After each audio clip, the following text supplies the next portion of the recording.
Let's get ready to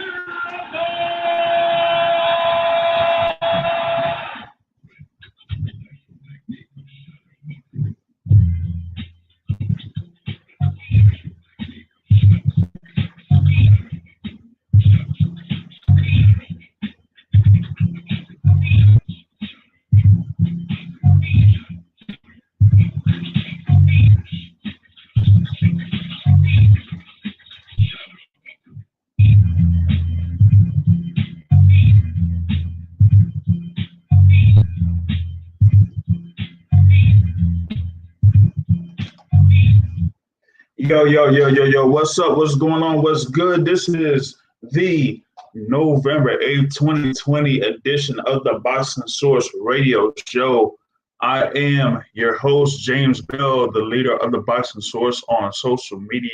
You can catch boxing articles and more at theboxingsource.net. You could also follow us on social media.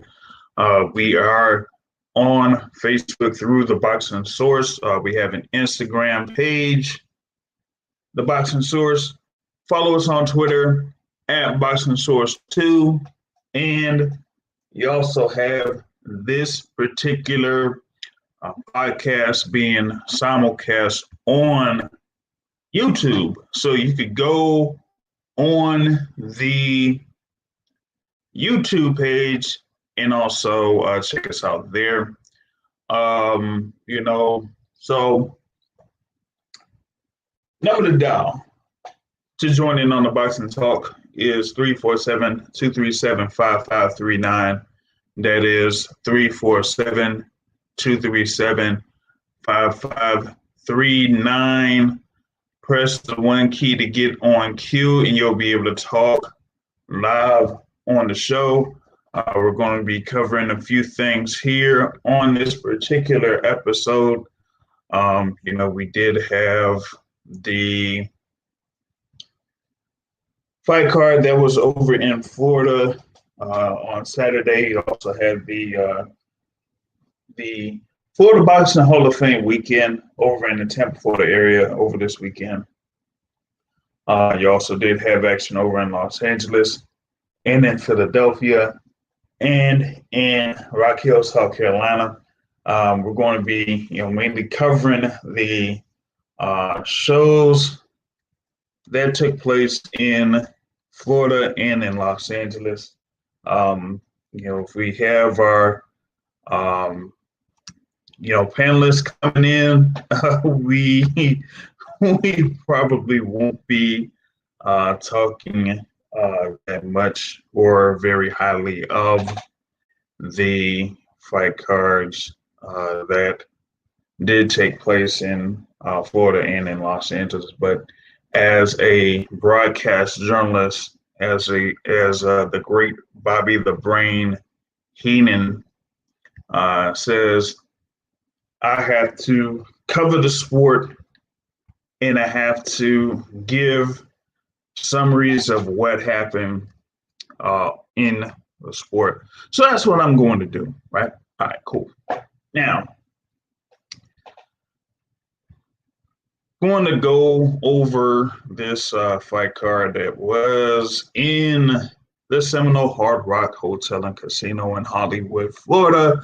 You did have a lightweight title bout take place between Devin the Dream Haney and Yuriorkis Gamboa. Of course, Devin Haney was coming in there, WBC lightweight champion, 24-0. Yuriorkis Gamboa with a record of 30-3, lost his last fight to Gervonta Tank Davis back in December in Atlanta.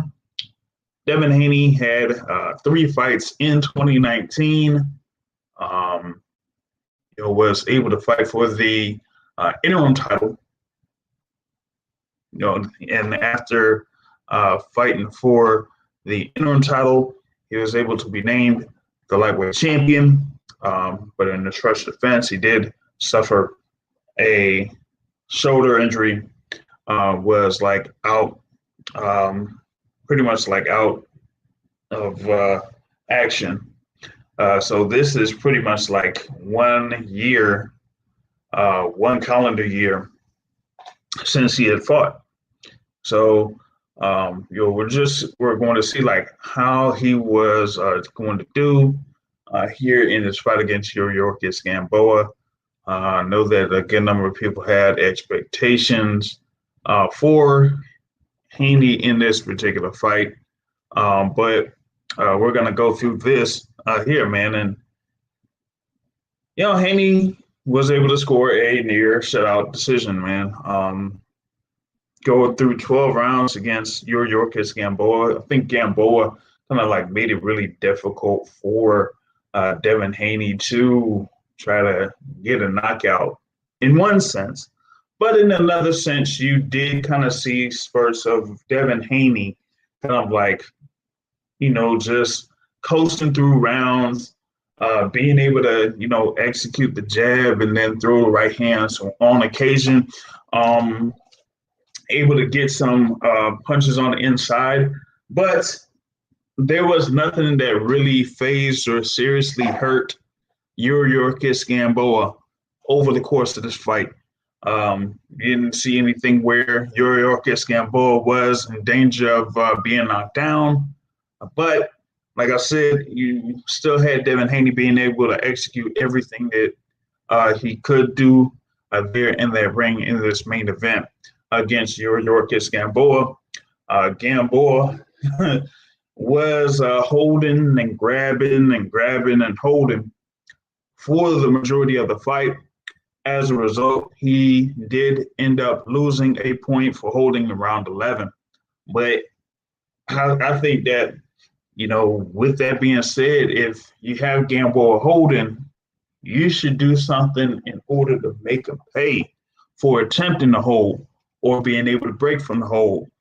I know that, you have people there that say Devin Haney's 21 years old, but he also has 25 fights. He was able to start his career at the age of 17, having a series of fights in Mexico before he was granted a license to fight in the United States. So getting these fights against these, guys like a Jose Iniguez or Jorge Edgar Salas early in your career, that's where you kind of like build up your professional expertise.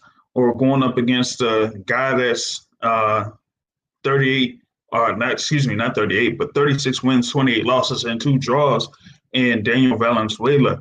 That's where you kind of gain that experience, how you deal with people that, may try to, grapple you, grip you, and that type of thing. But most of those fights were kind of like where you saw him score knockouts, fairly early knockouts, and a good number of those.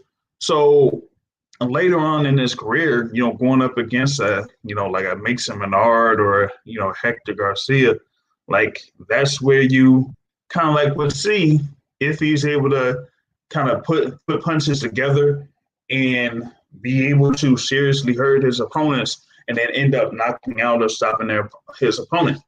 But as we've seen here, other than that stoppage victory against Dulaev, and then you had that fight against Antonio Moran, you really hadn't seen much of that from Devin Haney, but, in spurts. So, he's only, what has it been, since 2018 that he's been in 10-round bouts. So with him kind of like stepping up in competition or having more of the rounds in there for these fights, that's where you kind of see if he develops his, either power behind his punches or kind of like be able to put punches together with speed, because he does have great speed there, but speed and power, you got to be able to put that together in order to, take out many of these opponents. Yeah, I do know that a lot of people have been comparing this particular fight with Gervonta Davis's fight against Yorkis Gamboa. And, a good number of people would say that, Devin Haney does have a different style. That's true. But also, you have someone there in Yuriorkis Gamboa that if you go over the course of his career, yeah, he did have a knockout victory last year against Roman Martinez, but other than that, he's had decision victories against Miguel Beltran, Lexus Reyes. He did score a majority decision victory there in 2017 against Jason Sosa, but a lot of people felt like his performance against Robinson Castellanos kind of like showed where he is at this particular point of his career. You know, um, I mean, this is somebody that has been unsuccessful in going for a world title at lightweight. He's had you know uh, titles at featherweight, had an interim belt at super featherweight, but nothing at lightweight. So that's kind of like been the gist of Yuriorkis Gamboa's career. And so here in this fight against Devin Haney, like a lot of folks are, seeing that you have some type of level of expectation with Devin Haney that, okay, he's supposed to wash Yuriorkis Gamboa. This is a fight where going into the fight, Devin Haney was a huge favorite over Yuriorkis Gamboa, and that I think a lot of people felt like he would be getting a KO victory there over Gamboa. But like I said, through two scorecards, Devin Haney was able to win every single round. In the last one, you had a 118, 109 score. So, what is it? Fernando Barbosa scored about, or at least like scored what, one round there, for Gamboa, which is kind of strange. I didn't see anything where Gamboa would be able to win a round, I guess, unless if it's like what, round 5 or something. But even then, like he didn't do enough in that particular round to like take a round from Devin Haney. But still, you have Haney there now at 25-0, defending the WBC lightweight title. We see what's going to happen in 2021. And I think that now it is basically what's going to happen at the 135-pound division. And apparently in the social media sphere, you have you have Devin Haney and Gervonta Davis going back and forth on Twitter. Now it says that like, oh yeah, they've been going back and forth. Like Tank Davis has said, like, oh man, like he said, like my daughter hit harder than Devin Haney. Like, man, yo, that's crazy, man. And they're talking about this, like how much did Tank Davis make at the age of 21? While here you have Devin Haney talking about he's making millions at the age of 21. But I guess they're trying to build some type of buzz to try to have a fight against each other. But you do have Gervonta Davis there as the guy at lightweight. That is at 26, but did have his pay-per-view fight against Leo Santa Cruz, and we saw how that the feedback from that particular bout, with Tank Davis getting that 6-round knockout, and the amount of activity, social media activity that was there after Tank Davis got that knockout. So I think what is it? He got about 200K to 250K pay-per-view buys from his fight against Leo Santa Cruz, and also getting attention from the knockout. So that knockout highlight got like lots of attention over the next week or next 7 days. So you have Gervonta Davis having that type of momentum, and that's the thing that I think people kind of like expected here with Devin Haney. It was part of a conversation yesterday, is that in the lightweight division, like you had, last month, you had Teofimo Lopez being able to defeat Vasyl Lomachenko and become a unified champion at lightweight. Then at the end of the month or 2 weeks later, you have Gervonta Davis being able to score that knockout victory over Leo Santa Cruz to defend that WBA regular title at lightweight and have the super title at super featherweight. And so next 7 days, you have Devin Haney now as one of the guys that people are paying attention to in the lightweight division, going up against Yuriorkis Gamboa, who, like I said, already fought Gervonta Davis, lost to Gervonta Davis through 12 rounds. So, while he was able to score a near shutout victory, it's like, you got to see what we have as far as like how people react to Devin Haney's win. Shout out to Fighter IQ that's joining us on the YouTube live stream. So you could, join us here on YouTube if you're listening live on Blog Talk. Like I said, you have Devin Haney, like he was able to execute what he needed to execute there in the ring against Yuriorkis Gamboa. But, while I was watching the fight live, I was like saying, okay, Devin Haney is able to execute everything that he needs to execute, but where is his second gear, when it comes to taking out a fighter?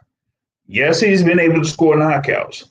He's been able to do that. But if there's like somebody in the ring that people expect that doesn't really have much of a shot against you, you got to be able to do what you need to do in order to take that guy out. And you just didn't really see that out of Devin Haney there against Yuriorkis Gamboa. I think that, even though Gamboa has had an extended career back and forth in the lightweight division and at super featherweight, he's been at lightweight for a good little bit, that, you got to be able to take those guys out. You got to be able to take them out.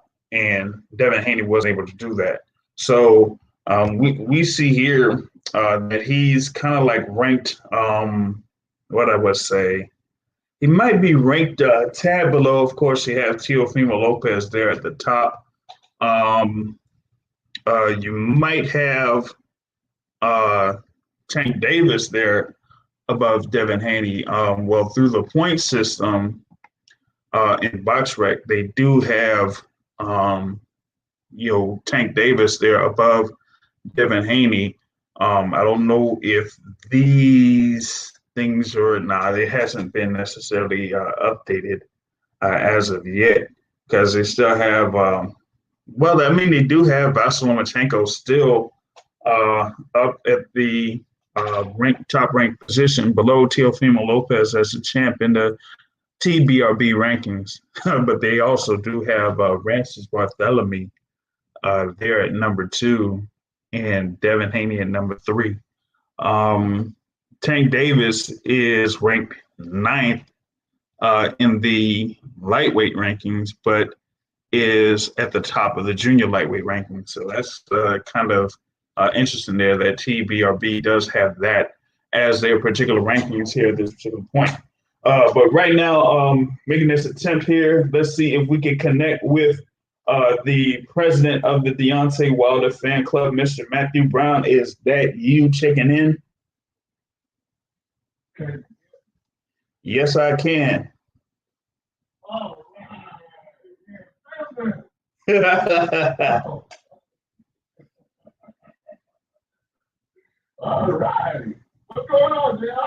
Oh man, I know you're going through it, man. You're going through it. I know that you know your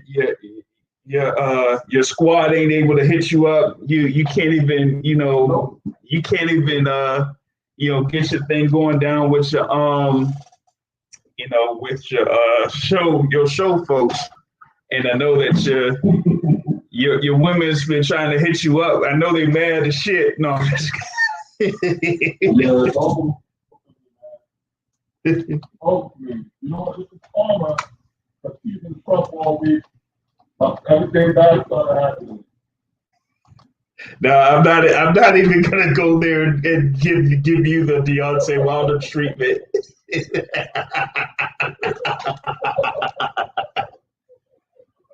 Oh man. So on this particular show, man, we gotta go through. As like I said at the beginning of the show, I'm a broadcast journalist, and I do have to cover the fights no matter what. And because I know that I have to do it, but listen, I know how you feel. You know how I know how you feel? Because I could sum it up just like this. I'm here to tell you right now, we don't care. Exactly. Exactly. Yo, honestly, last night was the worst night of boxing in a long time. Yes, like, oh man, like you couldn't even, like to have that much, to have those many fights on, and nothing, like none of them moved the needle one bit. Nothing to kind of like give anyone any type of momentum. Nothing. And it's kind of like depressing in a sense, man, that it happens that way. He might he might call in this week.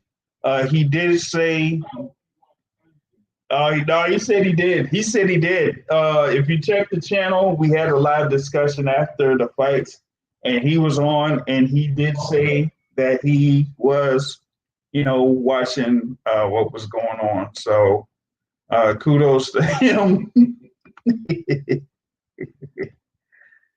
because he did watch what was going on. But yeah, I struggled to get through that pretty much that whole card on both ends, man. Yeah. It was just I just couldn't bring myself. So, but you know what?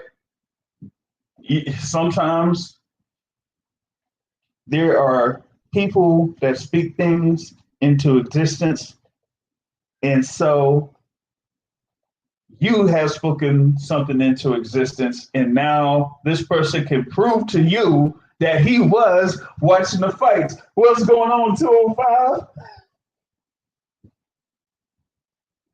What's going on, James? Who am I proving that I watch the fight tonight? Oh man. Come on, man. You know who it is. Oh man. Gotcha. Mark, where did you watch the fight? Yeah. Of course I watched the fight. Which one? I watched them all. Well, most of them. Oh, come on. I watched definitely both main cards. I watched the Asian guy. I watched most of the fight. Jane, whatever his name. The big Jane fellow. Yeah.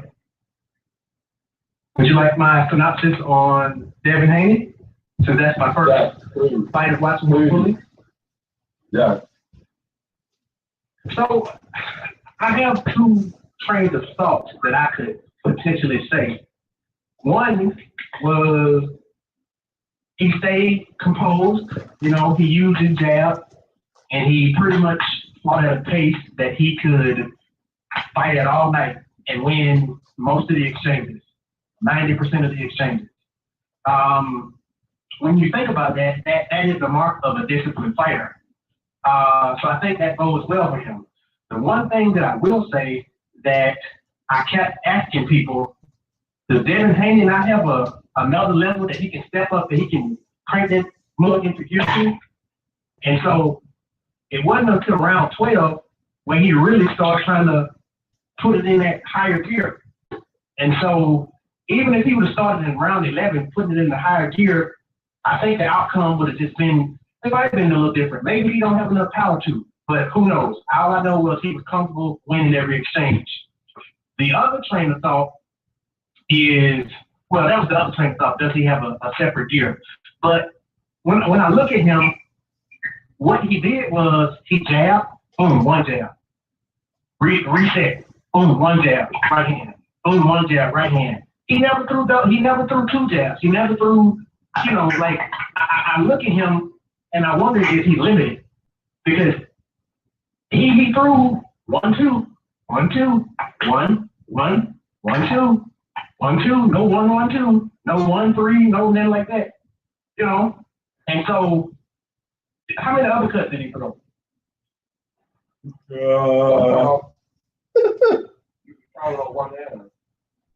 One hand. So my eye test only seeing one fight of his. I don't know. Can he handle these other guys? Like somebody made a point yesterday on James's live stream that everybody has enough flaws to where it would be difficult to judge whose flaws would get overcome the night of the fight. But if he ain't got power, one thing I will say, he got speed, he's quick, he's elusive, he has that. But if he don't throw enough punches and it's like, and he don't throw big punches at the time that he needs to throw big punches, can he keep these guys off of him? Like when they trying to crank it up and stuff. Like, does he have that next level? Like, I'm gonna liken it to, I don't know, even Errol Spence and Keith Thurman. So both Errol Spence and Keith Thurman, even though Thurman hadn't done this in years, but we all know that Keith Thurman at one point in time had a one time. We all know that if Keith Thurman hit you clean with that wide ass shot that he throws, that it could potentially hurt anybody in that weight division. Meaning that he ain't the best boxer in the world. You know, he's like really awkward, herky-jerky, that type of thing. But he does have something that keeps people honest. His movement, and I think he's very cerebral. Even though he's not as talented as other guys, he's cerebral. Errol Spence, we all know Errol Spence can box.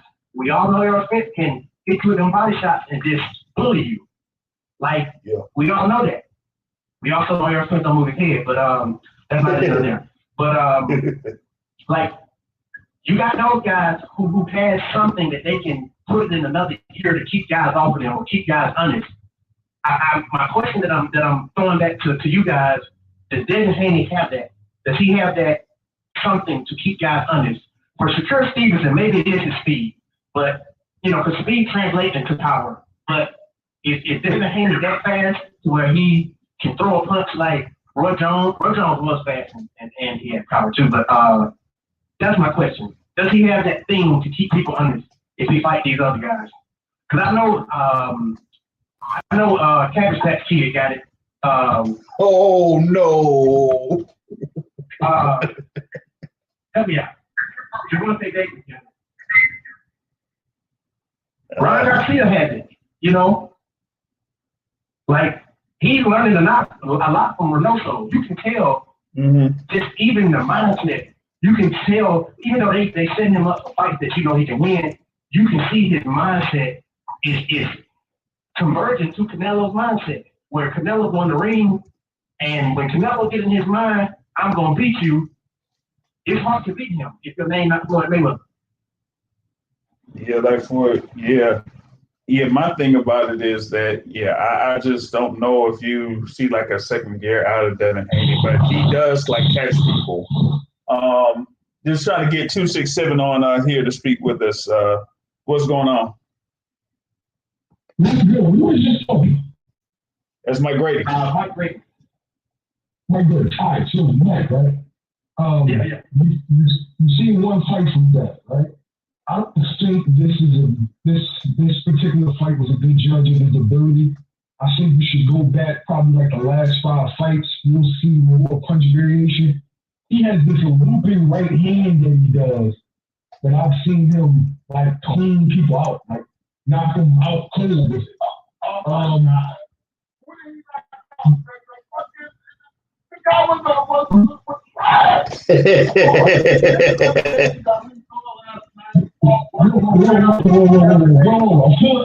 A Philadelphia man talking. Relax.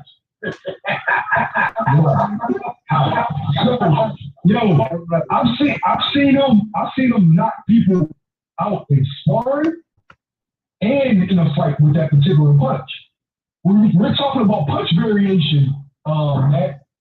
He was saying he only saw a couple specific punches. I'm telling him he has more than that. He has more than what he showed. Now, when people start to realize is he's a lot younger, or he just turned 21. So I don't think he has his man strength yet. And I don't think he's going to give it at 135.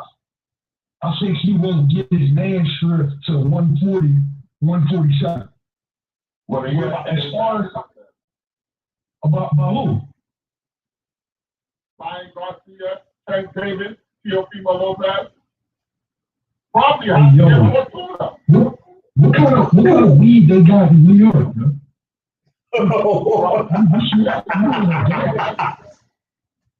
You on a gas, bro? Devin Haney is straight up and down, no special effects. Wow. He is way unpredictable. What the shit?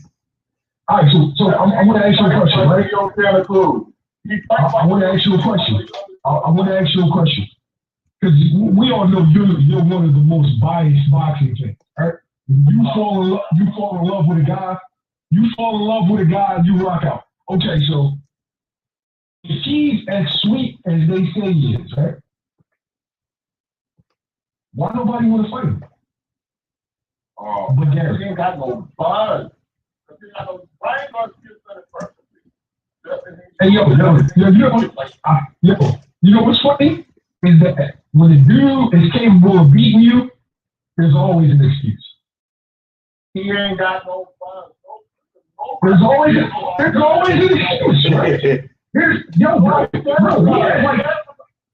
He has like 1,600. First off, Devin Haney's more popular than Teofimo Lopez. Let's keep it moving. Yes, he is.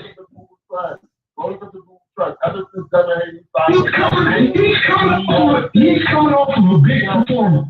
All right, so Matt. So let's look at this. Teo's coming off of a big fight, right? Yeah. Coming off of the biggest fight in his career. Teofimo Lopez, let's not be late. Teofimo Lopez, 371,000 followers, right?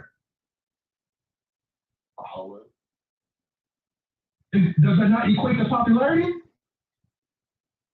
Google Trends also equates to popularity. And he's laughing. Devin Haney.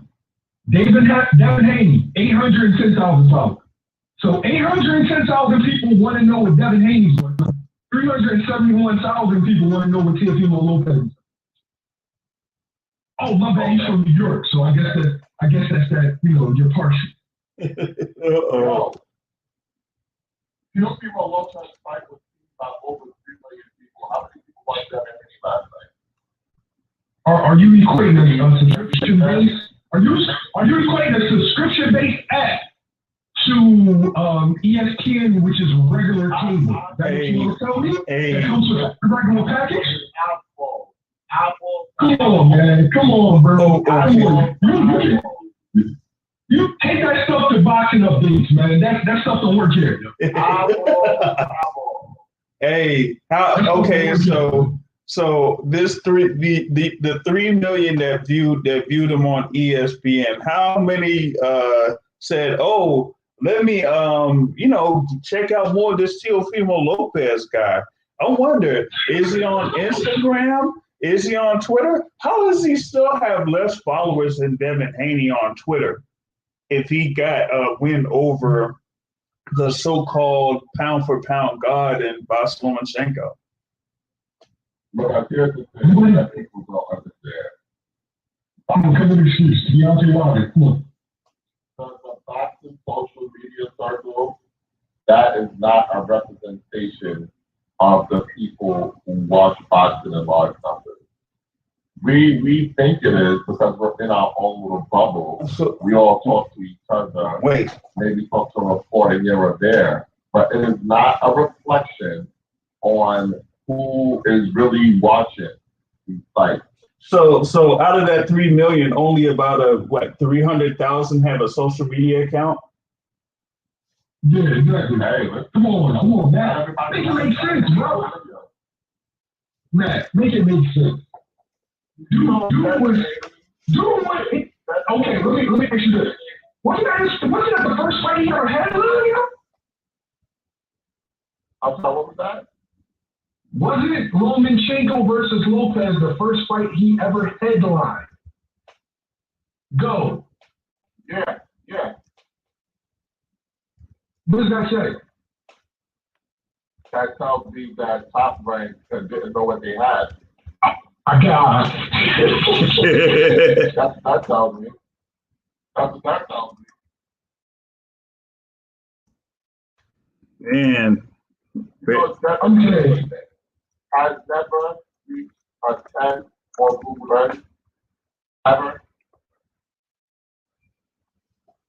Okay, so he never reached the 10 on Google Trends. Oh, so so Deontay Wilder reached a 10 on Google Trends? Yeah, 500,000 more people that care about his day-to-day. That's it? Yeah, I just told you. I just gave you a number. You told me how many followers that you have. Here's what we know about followers. Oh. You can take them. Wait, what was that? Well, maybe Kim need to start thinking. Hold on, Matt. What did you say about that? Okay, that's all right. Just want to make that clear. Hold on. Real Devin, right? He has 810,000 followers on Instagram. Oh, no. Nothing Haney. You know how many people liked this photo last night? Only 89,000. Okay? 93,000. 49,000. 36,000. Listen to his video views. Don't sound good to me. Yeah. How was that good with 810,000 followers? Well, he's showing titties, man. It's not like he where you from the Bronx, right? It ain't like he ain't sin shitty. Ain't like he knows that. Come on, bro. Stop. Like, come on, bro. Stop. Come on, bro. I'm gonna just say this, right? Dev, all these guys need work. When Lomachenko started punching back at Tio, he was like a fish out of water. Ryan Garcia hasn't fought a live dog. Ryan Garcia hasn't fought a live dog yet. We gotta see how he looks. All these guys, like I said last night, all these guys have deficiencies. And the only way we're going to find out how good they are, I'm tired of playing triangle theory. Oh, I saw him in his last matchup. Come on, get your ring. Let me see it. Yeah. Let me see what it looks like. Step in the ring. No excuses, no bugs. I don't want to hear that shit. I don't want to hear about you dating TikTok stuff. I don't give a fuck. I'm good. I don't need to see Devin Haney on my TV. I call him Demetrius Haney. Okay, I don't need to. Wow. I'm good. Wow. At the end of the day, if he signs with Al Haney, then he's the greatest fighter ever in that time. Nobody try that shit. If y'all are listening on, online, you get dial in 347-237-5539 to get in on this debate. What were you saying there, Matt? To me, if Devin Haney wants to get an eyeball, he needs to change that dumbass trainer of a father he got, Bill Haney. Damn. Get rid of him, get a real trainer. He needs to get with Derek James so he can know how to apply his offense. Okay? You cannot be a light hitter but only throwing 400 punches to fight. That's just not going to work. Okay? Against these heavy hitters at 135. So you're saying, dang, so you're saying that. I'm sorry, what you said? He wants to go to bottom basic. 1, 2, 3. 1, 2, 3. 1, 2, 3. That's a Derek James fighter. ABC. ABC, basic fighters. The Derek James, Devin Haney also is he's a basic fighter. I'm telling you right now, that 1, 1, 2, 1, 1, 2, he is up to waiting to happen. You talking about one fight though. Now, are you talking they need to enter Miami? I agree. I don't think Derek James is the guy. But every Earl Smith stand like yourself thinks Derek James is the answer to all that is boxing. Derek James is the best trainer in boxing. Take him off the show. Take him off the show. Come on, man. Come on, man. Come on, man. Derek, come on, man. No. He said Derek James is the best trainer there in boxing. Yeah. Come on, man. Come on. Play his last. He got to play his job, man. Derek James is the only trainer in boxing that has 2 unified champions. That's all I'm going to say. And that makes you, come on. Oh, is that like the only? Ain't that like the only 2 fighters that he has on his stable? So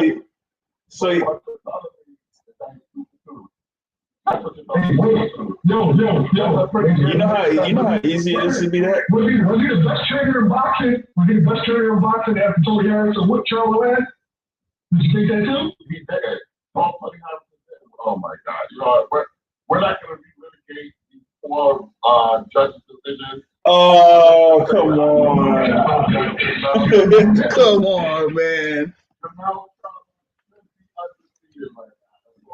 Oh, whatever, man. Whatever. So you're going to tell me that he's better than Eddie Reynoso? Oh, yeah. And I'm not Reynoso. But I feel Valdez and Frank Sanchez and Luis Neri have looked very poor since they got with Reynoso. Ain't he been like there for like one fight? Bro, I just let you know about it. They look very poor since they got with him. Whether or not that's going to improve over time, we'll see. It's very straight for my eyes see. Did they win? Yeah, well, of course.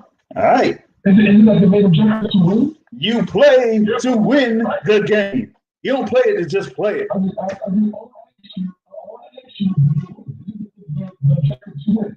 Hello? Okay. Well, according to Bobby the Brain Heenan, the point is to always cheat, but that's a whole nother story. You right, and JR. for some stuff. Bring up 118 pounder, fight him at 130, get touched up. I'm talking jail. Yeah. I'm talking jail. I'm talking jail right now. I'm talking jail. Yo. Hold on, Matt.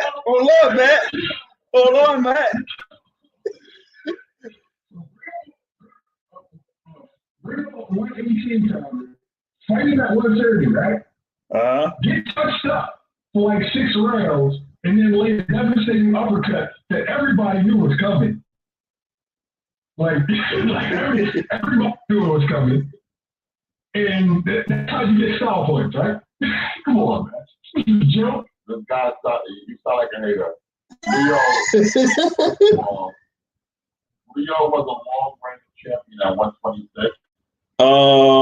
That's because he wouldn't come near Gary, and you know it. Okay, like fucking Rico.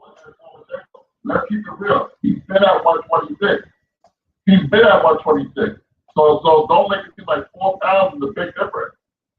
We already got too many weight classes in boxing as it is. Now we're gonna cry over 4 pounds just because Leo got sent to hell. And the funny part is, the way Leo got sent to hell is the exact same way Devin Haney will get sent to hell because they're the same fighter, except Leo throws more punches.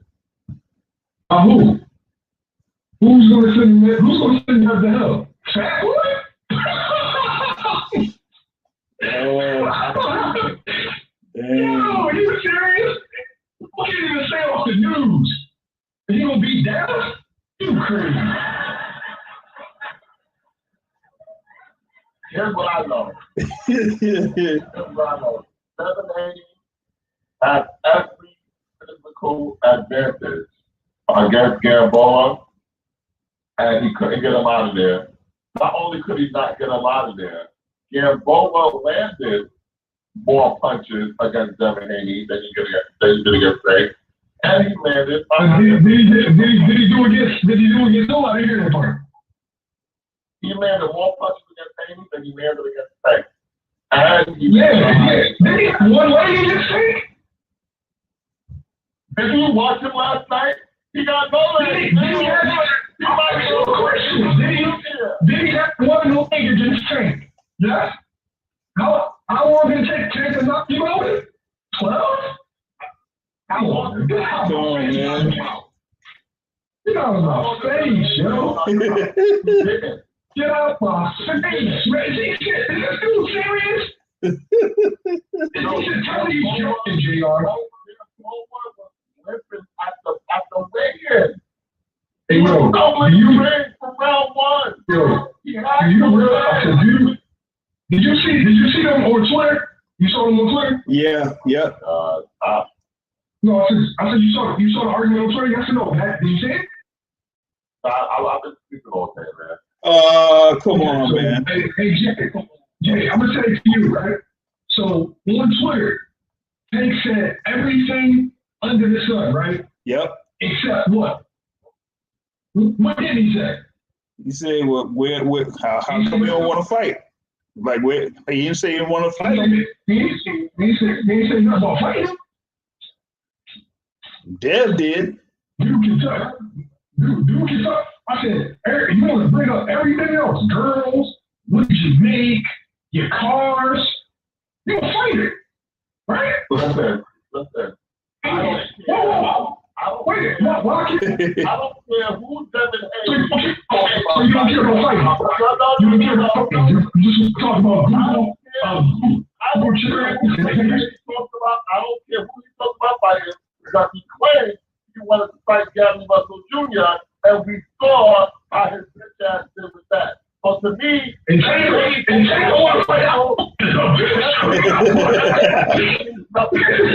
Tank don't want to fight out. I don't want to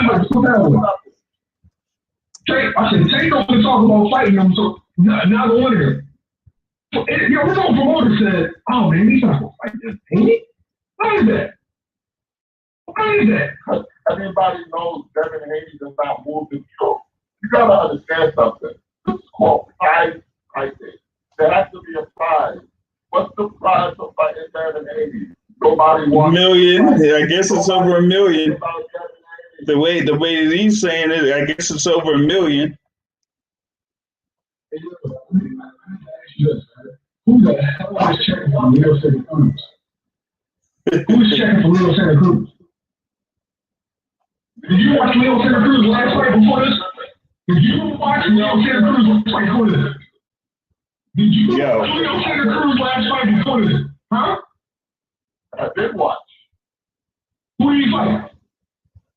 Miguel Flores on the Baba undercard. Exactly. Exactly. On the undercard. Miguel Flores.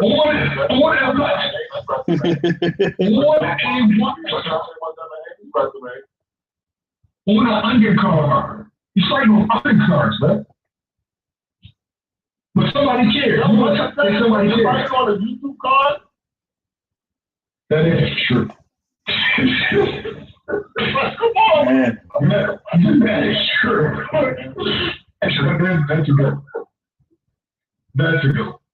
Everything is though. I I want to mean, hear from Kevin Haney fight somebody. Hey yo, but since he's you want to talk about stuff, how do you move up in weight and still miss? Yo, listen. Yeah, discipline issues. Are the cops still looking? hey, I don't know. I ain't getting no update. I ain't getting the updates. I ain't getting any updates about that crash.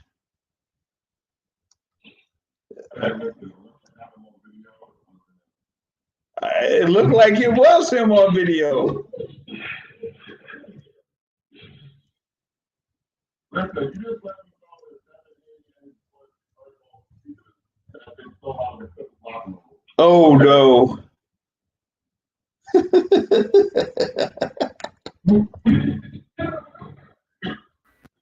Yeah, I haven't seen any updates yet about this thing.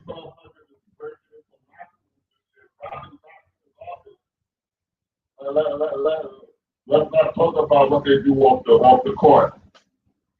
Oh man. Oh jeez. It's just bad.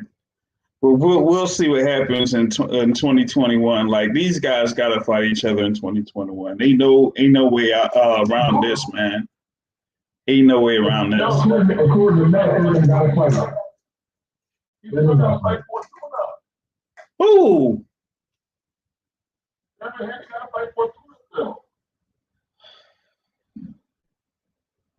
Matt, don't let you do this again. What if he gonna fight for tuna? I'm here to tell you right now, we don't care.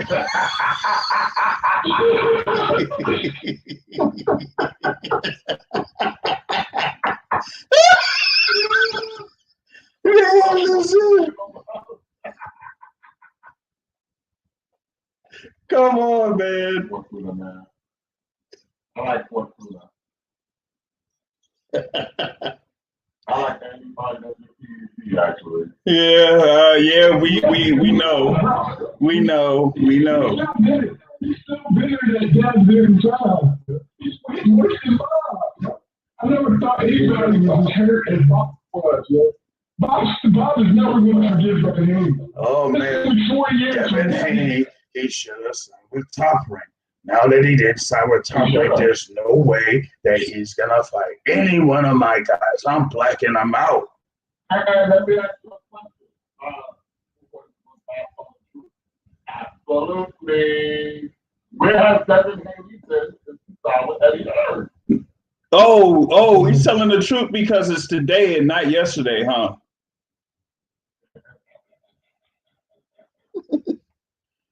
Oh God, man. Yo. I can't argue with the fact that he shouldn't sign with it. I guess he said he wanted to be quote unquote his own boss, and I guess Eddie gave him that supposed opportunity. So it is what it is. Pretty much. who nobody cares about $1 million a fight. He kind of takes the deal. Whether or not he gets paid, that's on him. Hey, that's basically on him. It's about getting that bread, man. It's about getting that bread. Of course, we had that supposed ghost knockout over in Los Angeles with Luis Ortiz. I don't know. I didn't see it. It must have been one of them phantom punches. Did anybody see it? Because someone said he hit a bicep.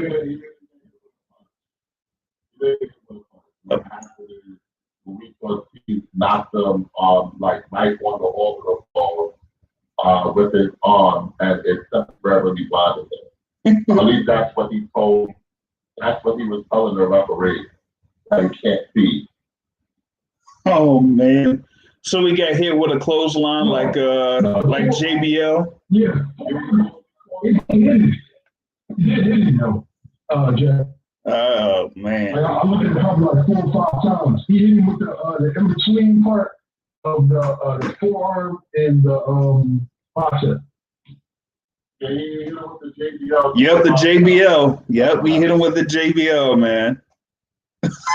Fight of the year. And Jay. Somebody said that was a fight of the year. Yeah, I mean, I didn't tell you that there wasn't an extra money deposited in the account. I'm not going to say there was. I'm not going to say there wasn't. I'm just saying he got hit with a clothesline and then he was temporarily incapacitated. Go figure. The only thing I know is that Luis Ortiz looked great last night, man, and I feel bad that he wasn't able to get a legit knockout. Because if you looked at him, he looked like he was about to have a great night. He already came to the ring in a full sweat, like he was warmed up, he was moving, he was like he was ready to send him to hell early. So it was just unfortunate that things turned out the way that they turned out. Yeah. I thought last night he was a good performance. So. Hey, JR, man, I gotta go. He's talking nonsense.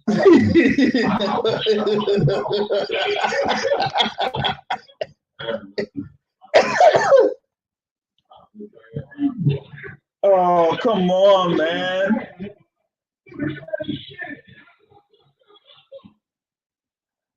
Oh.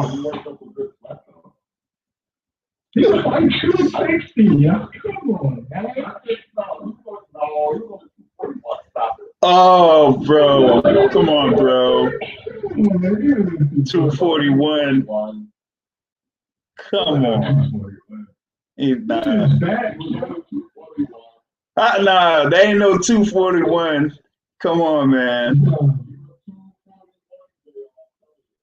It's like a 60-year-old church lady, yo. You gotta understand.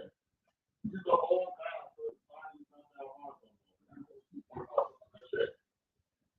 Oh, goodness. I gotta go. All right, bro. All right, man. Oh, jeez. Come on, man. Come on, man. We're talking about Luis Ortiz. When is Luis Ortiz gonna fight someone the likes of a Charles Martin, man?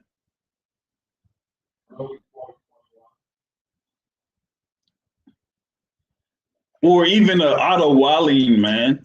So you think he's gonna get someone to that level? Yeah, I think he's gonna fight somebody good in early 2021.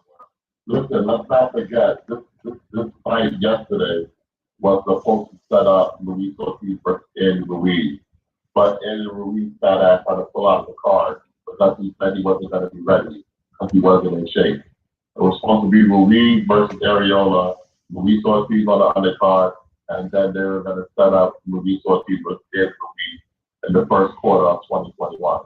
Not his fault that Andy Ruiz can't get in shape. You know, Luis Ortiz is a 40-year-old man, and he can still get himself in shape. Why can't Andy Ruiz get himself in shape, you know? So it's fine. Andy Ruiz is 31. Well, he can get in better shape. I'm asking if I can get put on that December 5th Errol Spence card. That's what I'm trying to do. I need to get on that Errol Spence card because he barely got any work in. We don't want that on respect card. Who they gonna dig up for him this time? Michael Hunter. Oh no, Michael Hunter's not gonna. Michael Hunter. Well, okay. If he says he's always ready, then let's see if they can make that fight. You know, but that might not be a good look for Luis Ortiz though, because Hunter will make it be, you know, a sloppy. Well, I wouldn't say sloppy. It'll make it a rough fight for Ortiz, man. You know, I like this.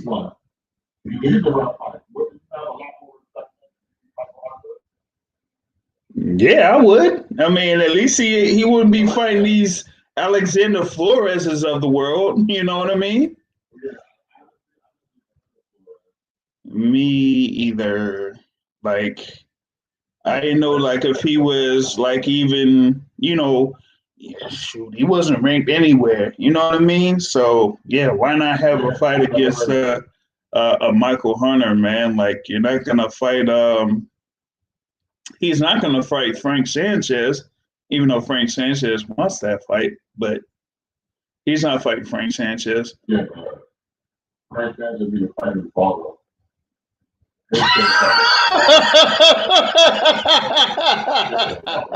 Oh, come on. Oh, hey. Someone on the simulcast on YouTube says that Hunter beats Ortiz. Maybe not. Let's see it. Hey, I wouldn't mind seeing it, man. I wouldn't mind seeing it, you know? Yeah, let's see it.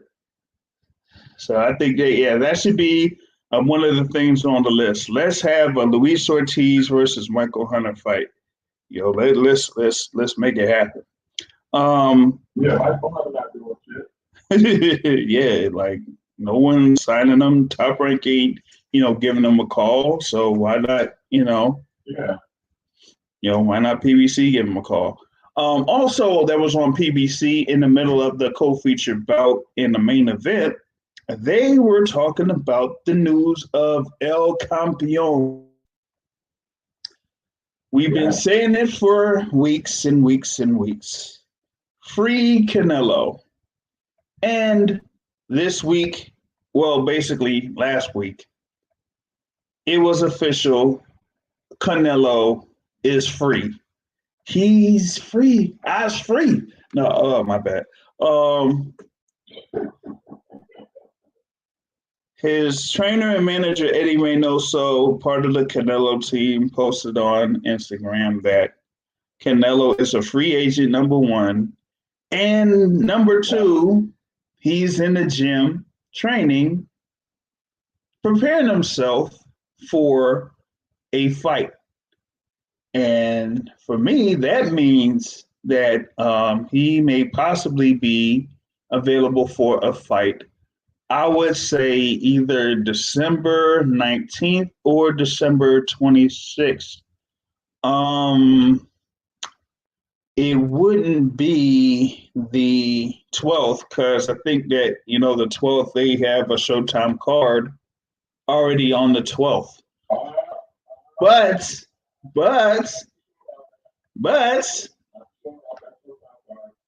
yeah, I don't know, man. I don't know. Are they going to say, hey,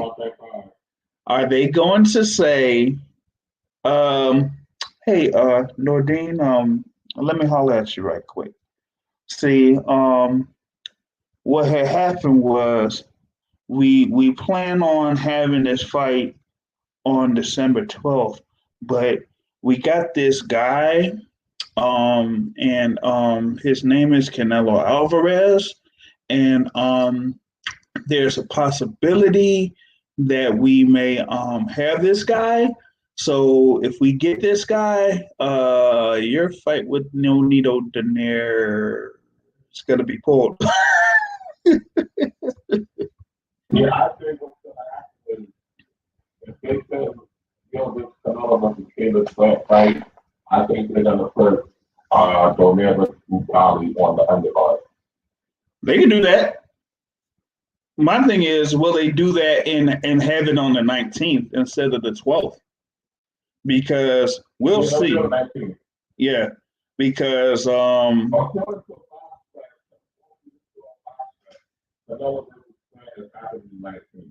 what I understand about BoxRec, these fight events are basically uploaded by the lead promoter. So to me, once you see it on BoxRec, it's a done deal. yeah, yeah. So that means that we'll. I mean, because here's the other thing too. Have you heard much from Caleb Plant? Nope. Oh, he's ready for any man, or he's ready for the man, as in the Canelo man.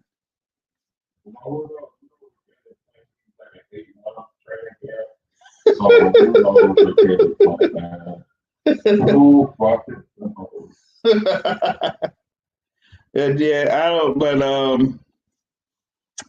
But here would be my thing about this particular fight, right?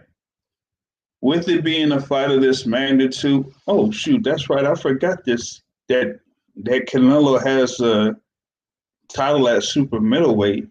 But how is that going to work? Yeah. Like, how is that going to work when Callum Smith is a super champ? That's gonna be funny.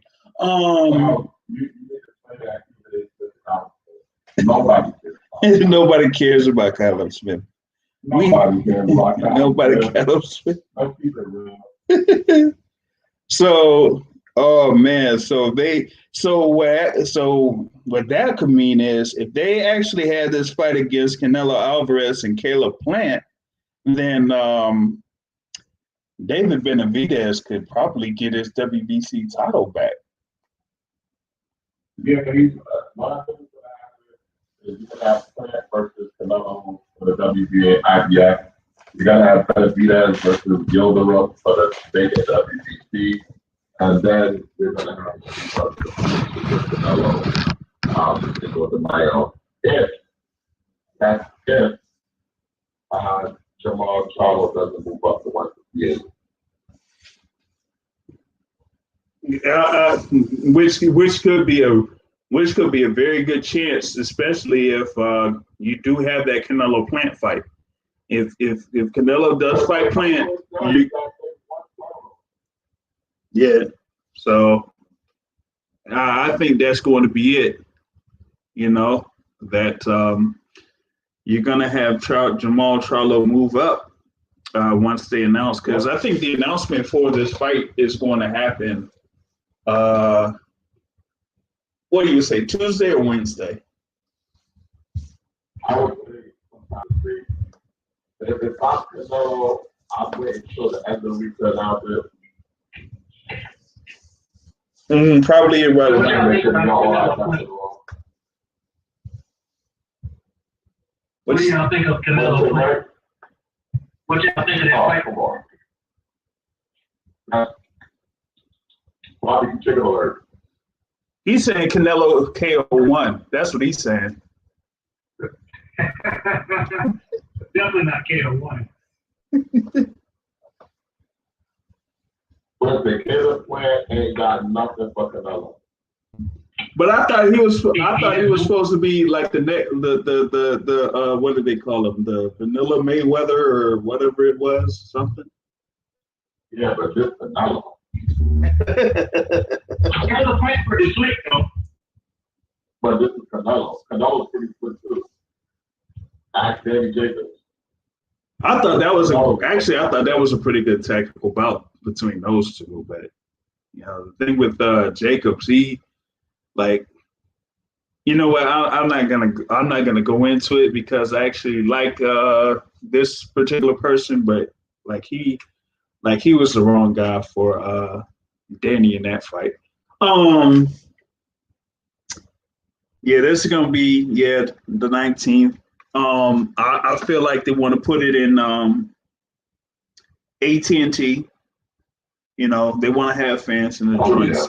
So that AT&T joint will be sold out. Top dollar. You better not put them open corner. We know what happens with that.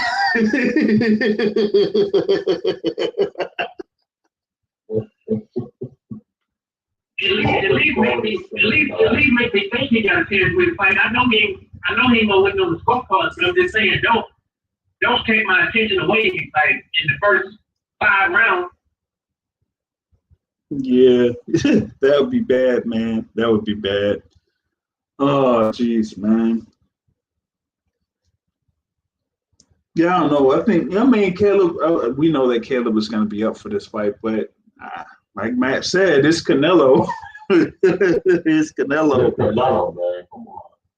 Canelo been knocked out, so that's over. Yeah, but the I don't know, but I don't see Canelo sending Plant straight to hell like he sent Kovalev to hell. Hey, I think so. Ooh. I think so. That thing got a big ass head. That's a nice. Yeah. He might have a chance to stop him. Yeah. Yeah, I mean that's the possibility right there. Is that Canelo gets a stoppage, he becomes a unified champ, and I think it's got to be that on Showtime, man. I think it's gonna be what Showtime like pay-per-view, man. Yeah, probably. So he probably had like the settlement. The settlement is probably like about 40 million something buyout. Like he's a free agent, he can go wherever he wants. He could do it on a fight-by-fight basis. And this will be Showtime pay-per-view, man. And he'll get pretty much around that range for this particular fight with the pay-per-view back end. So Canelo's the money joint. My only thing with that fight is that, like, Matt said it without saying it, but I don't. I'm reading your mind, Matt, because I don't know if Caleb Plant has, like, I don't know if you said this verbatim, but I don't know if he got much to keep Canelo off him. Like, he's slick. Don't get me wrong. He can move. I think that he knows where to move. But Figgin Butts, you remember Figgin Butts? I was actually at that fight. Figgin Butts was like missing by an inch. The inch is what matters, right? Like, a lot of people miss Floyd by an inch, so that could be telling in that maybe Caleb Plant is that good to make people miss him by an inch. But Figgin Butts still was coming. He didn't stop coming when Caleb Plant came in with everything that he had. So Canelo's gonna come with the body, attack to slow him down, and I just don't know if Plant hits hard enough to get Canelo's respect. If he does, then we're gonna have another disappointing fighter on our hands. Like, disappointed in at the end of the fight, he might make a good count of himself. But like Matt said, it's Canelo, so politics is usually well. Well, I mean, Here we go.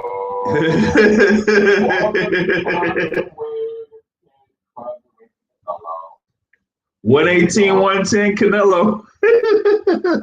Here we go. Oh man, Adelaide Bird on the line. No, I'm kidding. So you might have a possibility of you having this fight between Canelo and Plant, and then Jamal moves up. Then you could have Jamal Charlo against David Benavidez. Ooh. No, Yoder about to have the title shot. Oh, okay. He can have his title shot. Just make sure that fight happens by January, and then we'll have Jamal Charlo against David Benavidez at 168. That would be a cracker. Yeah, that would be a cracker of a fight right there. You know, I mean, at least Jamal will be at his weight. Because I just think he's just a guy at 168 fighting at 160. He used to be fighting at 154, but it is what it is, man. Yeah. Man, I can't wait. I can't wait to this announcement. Yeah, me this super middleweight, man. So yeah, box maybe I should post a tweet said through the source of BoxRec, Canelo Alvarez will fight Caleb play for the unified titles. Tag BoxRec. What 168 fighters are there that are on PBC that are like they're going to take it 30 weeks? Because I think that would be the most likely scenario. Where they give Canelo somebody that he can beat up on, and then after that, that's when he gets, the upper tier PBC guys. Like I think they're not gonna. No, they're not gonna have a Rocky Fielding moment in this instance. They're not gonna have him say fight a Caleb Truax or I don't know. Yeah, then they'll have a Fig and Bus level guy against Canelo. Nah, that's not gonna happen.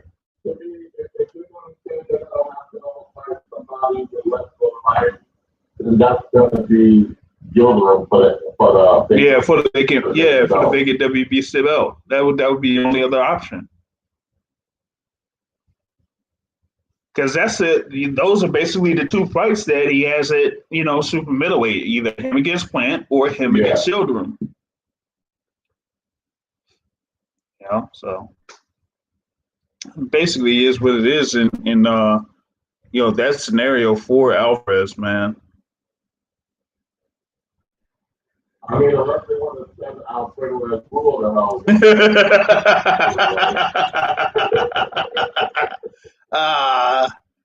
They don't want that, man. Oh, but what else is it that? Yeah, I think this thing is going to be the 19th, and that the fight that's on the 12th against Bali Daner. Yeah, that's going to be part of that card between Plant and Canelo. Not really. Nope, they don't.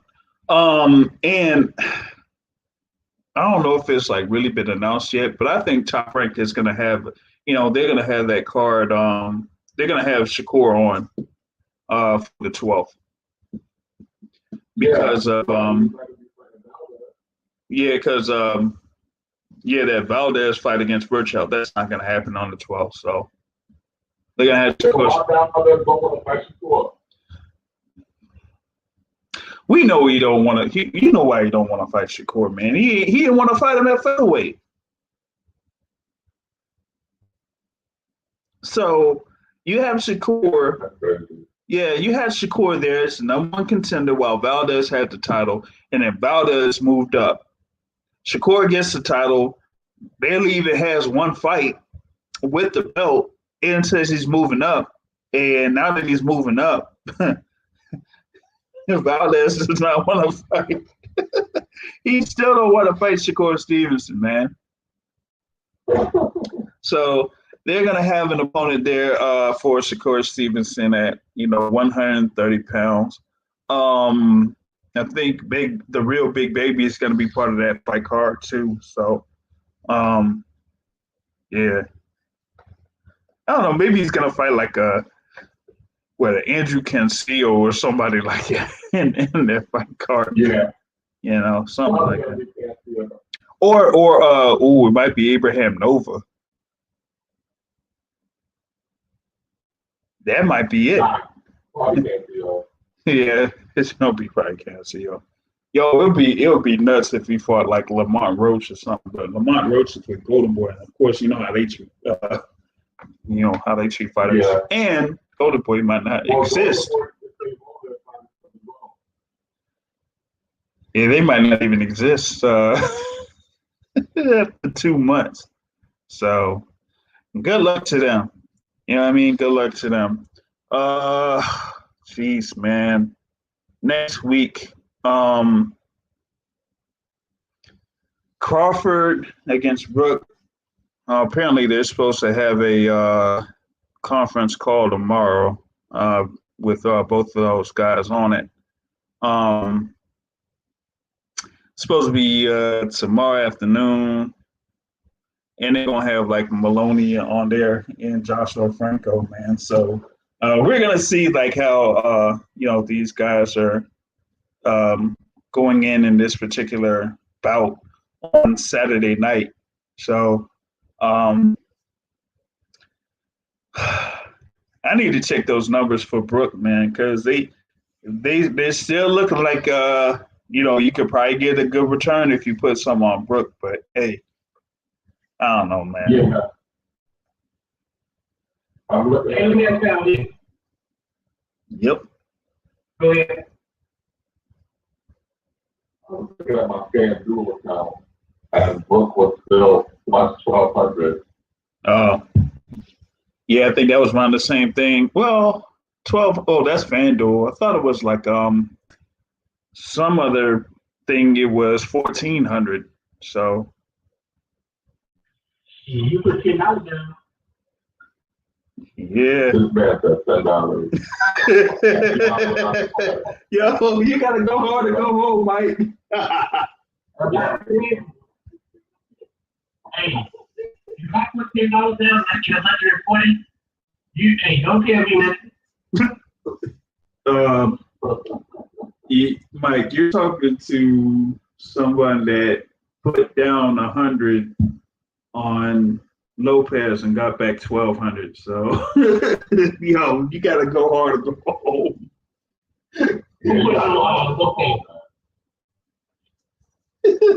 Hey man, let me ask y'all this. Since Terrence Crawford talking about that he's leaving Top Rank, do you think they're gonna pull an old man pappy on him and screw him? No, I think if he loses, it's gonna be legit. If he loses, it's gonna be what? It'll be legit. If they go to the scorecard, I think he might lose. Yeah, but if it goes to the scorecard, he probably had a bad fight. So he probably deserves to lose. Maybe, but I think in the case it goes to the scorecard, Bob is going to want him to come back and fight for that title again. It's like blueprint 1-on-1.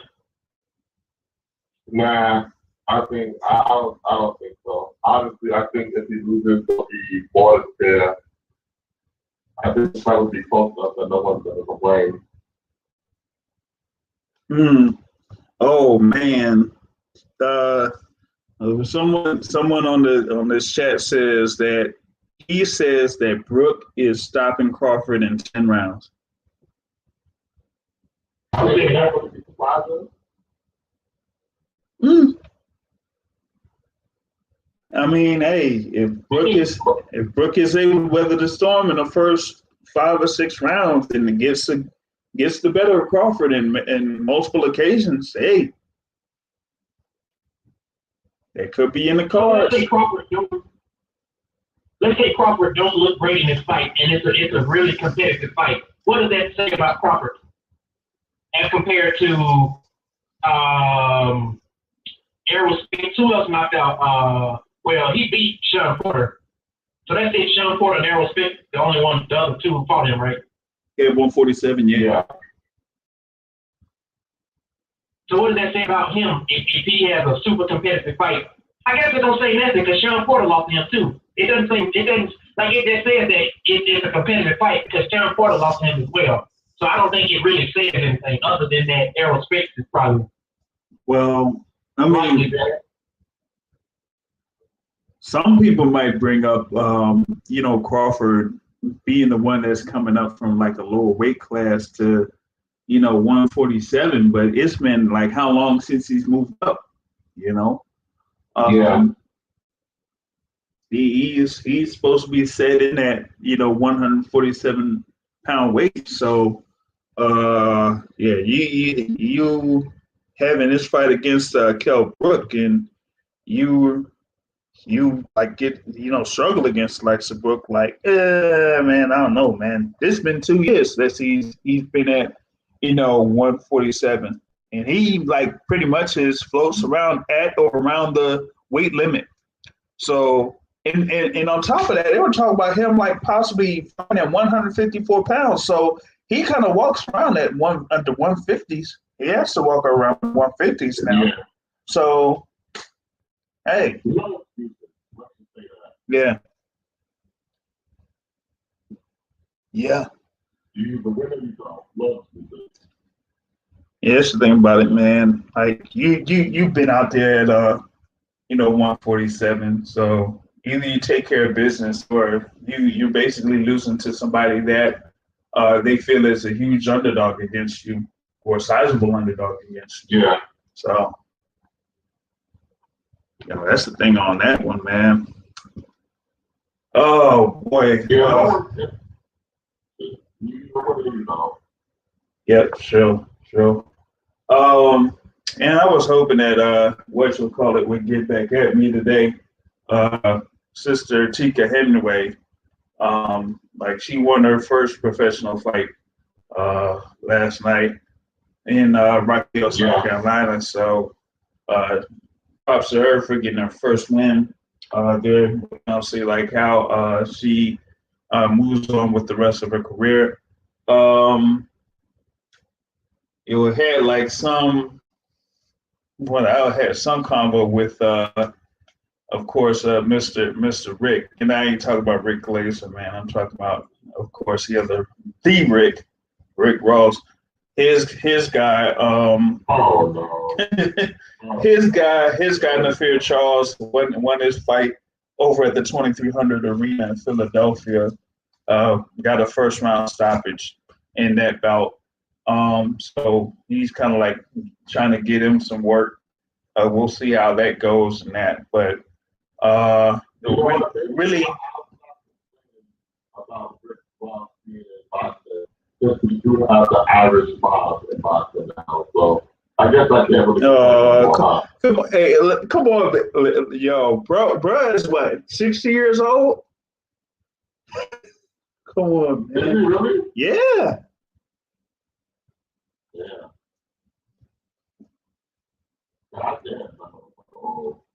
Yeah, I mean he's been out there for a while, bro. Like, hey. Yeah. Okay. Can't hold stuff against people bad, I guess. Man, that means that man, that just takes away like everything that was gonna be on for the 21st. There's really nothing on the 21st, man. So it's a wrap. It's a wrap for that. So why didn't Rick Glazer be on the show as well? You didn't take his side. You didn't take his side when it comes to change. What that said, I didn't hear you, man. I was talking with hearing myself. Yo, don't nobody give a fuck about Rick Glazer.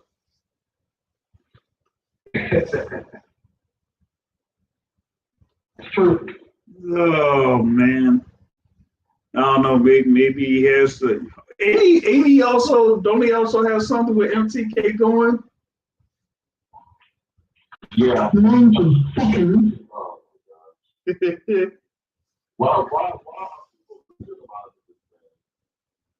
That's why I don't know. I don't know. I don't know, man. I don't know. It's just he just keeps getting chances, here and there. So it is what it is, man. Oh boy. 60 seconds. All right, goddamn. I know we got 60 seconds in this live joint, man. I don't even think we really got much else to, go through as far as like overtime. So Mike, just wrap it up. Wrap it up. Here early because I was wrap it up, B. I mean, we just so underwhelmed by this weekend's action. So, it is what it is in that instance, man. So yeah. Let me ask you a question when you close it out. All right. What's the David Haney training like Florida to y'all? Absolutely. Okay, I was wondering because it was. I ain't gonna say I expected more, but 10 seconds. Oh, damn. maybe if he was a heavyweight, I would have been okay with just like one punch, like one jab, two, that type of stuff. But Yeah. I just want to see it crazy. I want to see round 12 in at least round 10. I wanted to see Yeah. round 12 and like round 6, to be honest. Exactly. You got to get people out there. Like, how is it that you could, have a performance that you did against Zara Abdullayev, or like how you had against Antonio Moran, but you have something where you go through 12 rounds with, Yuriorkis Gamboa like that. And it's not that you go 12 rounds against Yuriorkis Gamboa, it's that you didn't do much of anything to where you seriously hurt Gamboa. Exactly. That was my thing. like no type of complete punch variation. Like I ain't see like a double left hook. I ain't see like a hook uppercut combo. I ain't see like a jab, right cross, left hook. Like I was saying, 1 2, 1 2, 1 2. Like you gotta be more than that if you want to garner the interest of people seeing you fight. Like you can't be like here's one thing, right? Like you were saying, as far as like the payout goes, it's one thing to have a payout where you're guaranteed to have this much money coming, but you can't have a main event at the MGM National Harbor and then follow that with a main event at the theater in Madison Square Garden, and the people that go to the fight at Madison Square Garden are way more interested in the co-feature bout. That can't happen. Yeah. That can't happen. So you mean to tell me that the co-feature bout was the one that got people to get tickets to go to your fight? If that didn't happen, how many people would be at the theater in Madison Square Garden to see you fight Zara Abdullayev? Like you gotta be real about that. So that's why it's like when a Tank Davis is able to garner a pay-per-view event, even outside of him garnering pay-per-view events, like when he was main eventing shows, he got people to attend. You can't compare main eventing at the Seminole Hard Rock Casino or the theater at Madison Square Garden when Tank Davis main events at the over in Atlanta and Phillips Arena, whatever it is in Atlanta, and that thing is almost packed. Can't do that, So he's gonna have to get to a point where, like I was saying immediately after the fight, he may have to get something where he has a highlight reel against a Jorge Linares or a Richard Comey or something like that, So, but hey Matt, wasn't it you that said that he needs to break away from Bill Haney? Yeah. Needs to break away from Bill Haney. Yeah. Nobody wants to say it, but he got to go. Yeah, man. He got to go, man. Yes, because he's like he like Bill Haney made Devin look real bad in that whole PR stuff, man. The last 8 weeks plus, or that 8 week period, that was bad, real bad, So that's something that they definitely have to clean up. Folks will talk about the relationship between Teofimo Lopez Jr. and Teo Sr. Let's shoot, look at this. Like how, exactly. You see how bad that is, but hey, they'll figure that out. somehow. I guess right now they on ESPN they're starting the whole thing with the build-up of the Crawford Brook fight. They have the special on ESPN now with Terrence Crawford. If anyone wants to see it. On that note, I'm breaking out for now. We'll have it jumping off once again next Sunday on the 15th. Like I say at the end of every show, folks, corner boxing is to hit and not get hit, not to sit and trade. On that note, folks, I'm out. Have a good evening, everybody.